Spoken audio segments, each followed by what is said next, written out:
Hi, this is Aaron with Zollotech, and today I'm going to show you how to install an earlier version of iPhone firmware on your iPhone. So that means if you want to install 3.1.3, you'll be able to do that with this tutorial.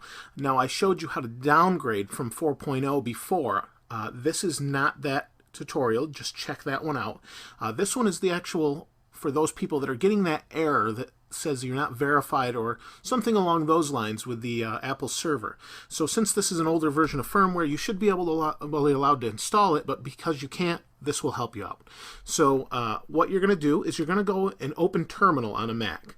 So once you've got that open, what you're going to do is type in sudo space pico, P-I-C-O, space slash etc. or etc slash hosts. You're going to hit return. Now keep in mind, this is a super user account. You could really screw things up if you don't do this exactly how I'm showing you. Do not delete anything in the file, and do this at your own risk. Feel free to ask me questions, but if you mess it up, I'm sorry, it's not my fault. Just wanted to get that out of the way to begin with. So go ahead, put in sudo pico etc hosts, hit return or enter. It's going to ask you for your password for your Mac. If you don't have a password, you're just going to hit enter. And what you'll get is your host database. So what you're going to do is you're going to use your arrow keys and arrow down to the bottom line, below the bottom line anywhere.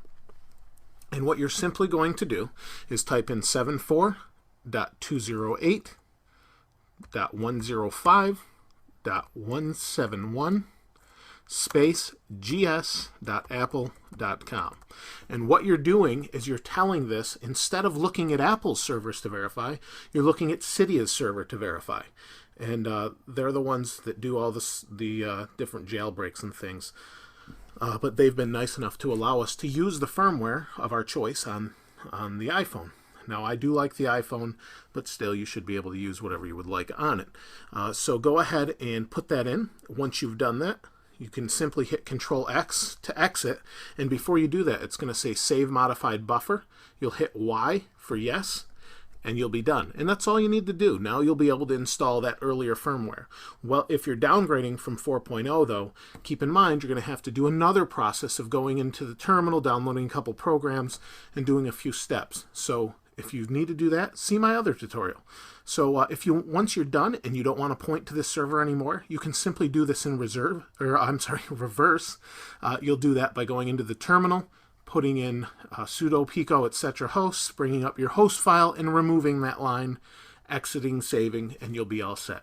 I hope this helps you. If you have any questions, please feel free to ask. This is Aaron with Zollotech. I'll see you next time.